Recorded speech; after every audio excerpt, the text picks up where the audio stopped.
Good morning. It's about 6 o'clock almost. It's more of a restless night, so I got up early. Wanted to talk a little bit about um, medical research.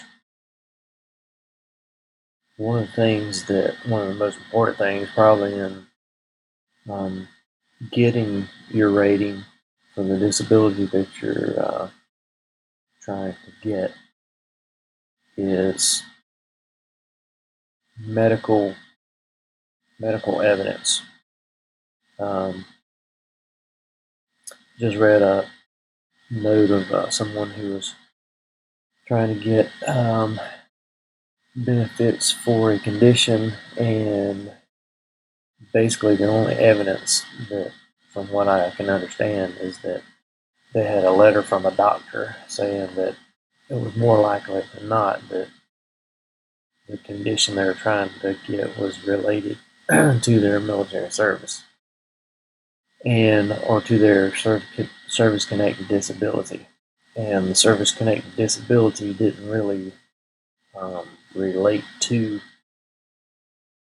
the condition that they were trying to file as secondary. Not saying that it couldn't, but there was no argument there. So what you need to do is make sure you do some research. Don't. I mean, the VA will, to a certain extent, research, but they're not going to dig real deep to try to substantiate your claim. So you need to do your due diligence. What I did was went on and I just started Googling stuff. Now, um, and I'll Google mine in just a minute, but I know plantar fasciitis is kind of a common thing, especially among soldiers and Marines. So here's one of the searches you can do. It's just, you have to figure out what the wording is, but I just threw this in here, and the first thing that popped up is this from orthopedic. Now, whether that's a medical thing, I don't know. But here's the statement: any problem with the foot or ankle resulting in a compromised posture or gait can lead to knee and hip pain. Examples of common foot problems that can lead to poor posture and irregular walking patterns include plantar fasciitis, which can lead to chronic heel pain and or arch. Um, that's just one. That's just one thing. The Arthritis Foundation. And what you need to do is to go on these and just click on them and read them.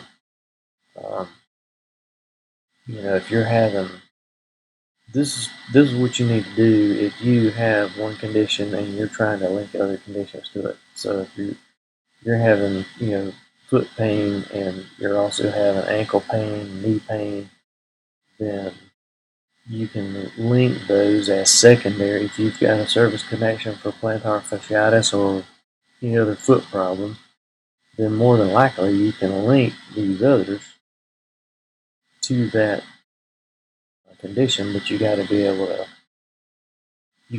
to show some medical evidence there. So yes, having a nexus letter and possibly a DDQ is going to help you, but also you need to include in there the research behind it. So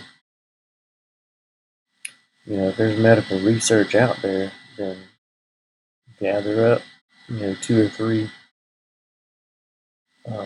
two or three resources and include those in your package when you submit it. I'm not going to go through and read all this, but excuse me, I'm tired, but I just can't sleep. Um, I oh, and I just hit the wrong button. Anyway, now I'm receiving stuff from the Arthritis Foundation or something.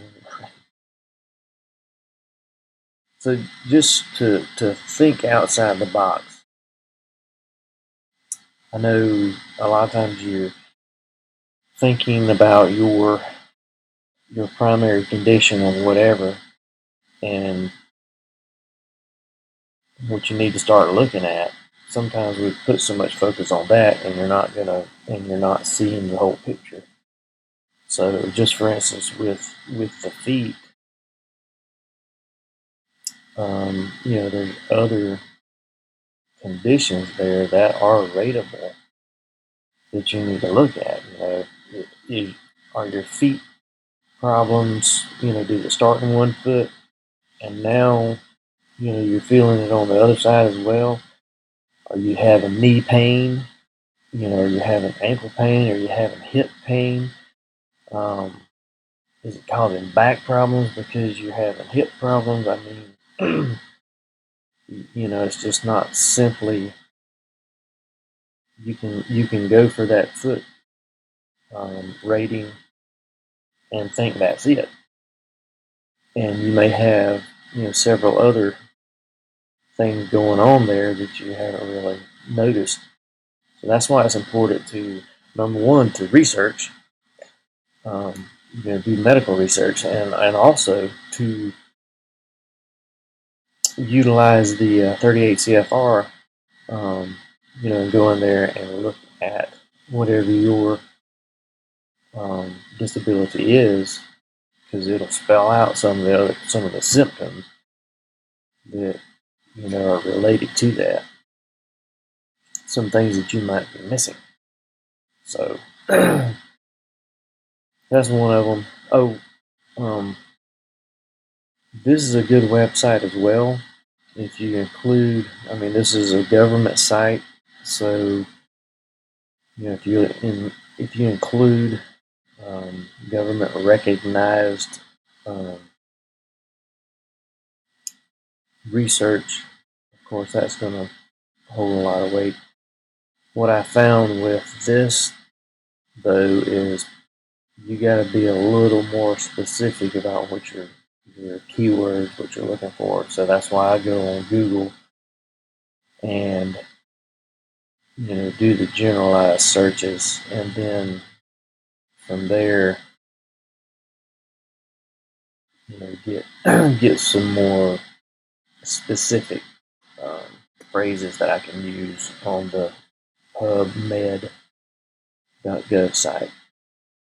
But these on Google too, if they're from reputable organizations like the Arthritis Foundation, I would think would be,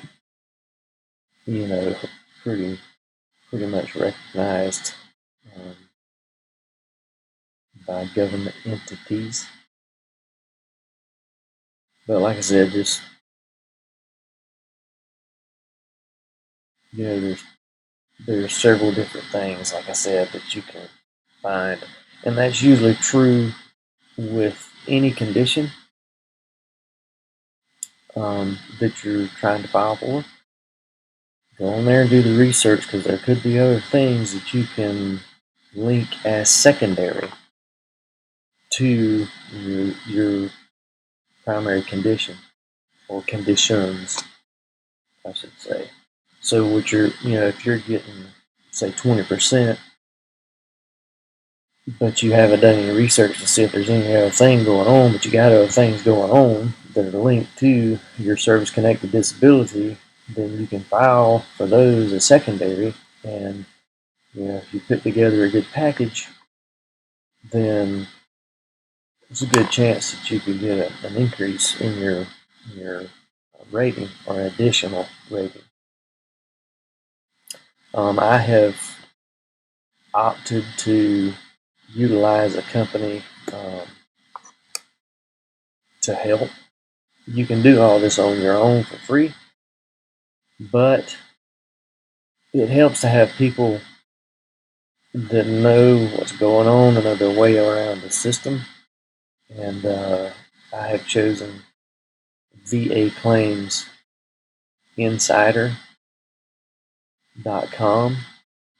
and great organization. I just signed up for their elite program. It's free. Um, if they help you get an increase or a rating, then there's a fee, but it's nominal in comparison. And the way I look at it is, um, if I pay them money, then it's money that I wasn't getting before. So it's not really money out of your pocket. You're leaving money on the table by not filing. And if they can help to get it done faster and more effectively, then I'm willing to let them help. And they have a med team that can help you. They'll contact you. They'll talk to you about what you think you want to apply for. They'll ask you what's going on in your body, in your head, and from there they'll recommend steps for you to take. And I mean, it's all pretty fast. I've dealt with a different organization that drug things out and that took way too much time, I felt like. And VA Claims Insider has been uh, just on top of everything, and good at contacting, good at talking to you if you have questions. And like I said, the med team, I've talked to several different members of the med team. They have put together the documentation, the medical documentation that I need, included research. I had done some research on my own, and of course, included that as well. And then they walked me through the filing process. And here I've filed another claim, and it's in the evidence gathering. It's in the evidence gathering step, I guess you would say, right now. So I'm looking for a decision here pretty shortly, and I just filed at the end of October. So what they do is help you to put together fully developed claims. That's one of the new things that actually is not new, but it was. I'm sorry if I'm stumbling or whatever. I'm trying to get my brain to work, and that's tough sometimes, So anyway, there's what's called a fully developed claim, and that is when you submit your claim, you've got everything there, you've got all the documentation, you've got all the research, all the things that you want to include, and you present that as a fully developed claim, and basically it gets looked at faster. If you go on eBenefits or va.gov and you file a claim, and then you go and you add research, and then you go and you add medical records and this, that, and the other, it's called a standard claim. And it takes longer because every time you add something to it, it basically puts it back to zero. So wherever it was in the process, if you add information to your file, then it just puts you back at zero and it starts over. Whereas with a fully developed claim, you're saying, I've got everything here, I'm not going to submit anything else, and boom, here it is. So anyway, so they help you to do that, and they've walked me through every step, even though I'd already done a claim before. They help you when you get set up for, if you get a CMP exam, which is claims and compensation and pension exam, I'm sorry. If you get set up for those, which more likely than not you will, they will You let them know that you've been set up with an appointment, and they'll call you or you call them, and they'll just help you. They'll tell you what to expect and what you need to do, what you don't need to do, that sort of thing. So, with that, back to the research. It's very important that you do your due diligence. It's your responsibility. It's my responsibility to do my own claim, for you to do your own claim. If you're expecting somebody else to do it for you, then there probably are people out there that will do it, but you're going to pay. You're going to pay out the yin yang for it. So, like I said, with VA Claims Insider, they help you. They don't do it for you, but they help you. And to me, it's worth the cost to get that help and to know, to streamline what I'm trying to do, and for me to not have to drag this thing out for years and years and years, which is what a lot of times has happened. And a lot of these guys who are part of the VA Claims Insider team, they've done it the hard way. So their mission is to help other veterans to not have to go through, the pain and the disappointment and the frustration of what is called the VA. So anyway, with that, I'm going to call it. I call an end to this one. Like I said, get on and start researching. Throw in some stuff. Just throw in some phrases. Phrases. Like I said, I haven't had much sleep, so my brain's kind of foggy. What I did, let me get on here real quick. What I did with my primary condition is ulcerative colitis. So I would just do things I was having going on, ulcerative colitis, and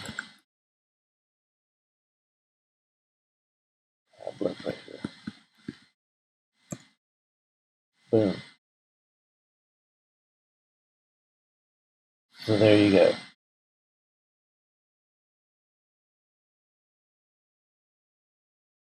So I went on there and I read through a bunch of articles and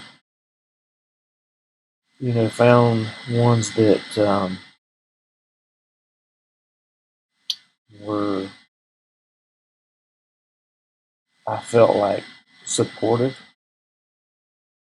and so I included those. I just basically downloaded the PDF or copied it and saved it, and I submitted that with my package to the med team. Of course, they looked over it and said, "Yeah, include that," or "Hey, don't include that one," and they found their own as well. So, and as well as finding some VA case styles that were included. There was a couple of those on a couple of the other claims that I'll be filing. Let's see, what else did I look at? Ulcerative colitis and um,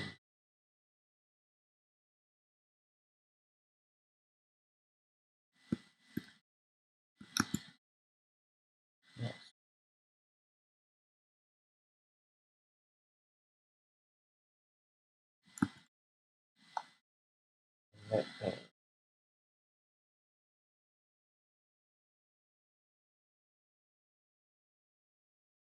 You can also sleep apnea.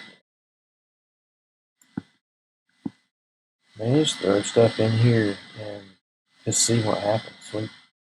Sleep and inflammatory bowel disease. So ulcerative colitis is categorized in the main category of inflammatory bowel disease, or IBD. So you've got ulcerative colitis, you've got Crohn's disease, and there's several others that different diagnoses, but it's all um, packaged in inflammatory bowel disease, and that's what you'll see in the 38 CFR. So, you go through a lot of times too, what you're looking for is, hey, is there a link? As I got to looking, I was like, holy crap, there's things going on in my body, and they could possibly be linked to the ulcerative colitis with them. You just, as you get older, you say, oh, good grief, this is going wrong, that's going wrong, and not realizing that could be being caused by another condition. And if that condition is service connected, then guess what? You can file it as a secondary claim, or a claim secondary to your condition. I also want to, about to forget this, if you're taking medication for any of your conditions, pain meds, whatever, look up the side effects of those medications, whether they be prescription or over the counter. If you're taking them for your condition, whether it be to sleep, whether it be for pain, look up those side effects. If you're having any of those symptoms of the side effects of the drugs that you're taking for your service-connected condition, guess what? You can file that as a secondary to your service-connected condition. I had a former VA nurse, nurse, tell me that not too long ago, and I haven't even researched that yet for the conditions that I'm taking medication for.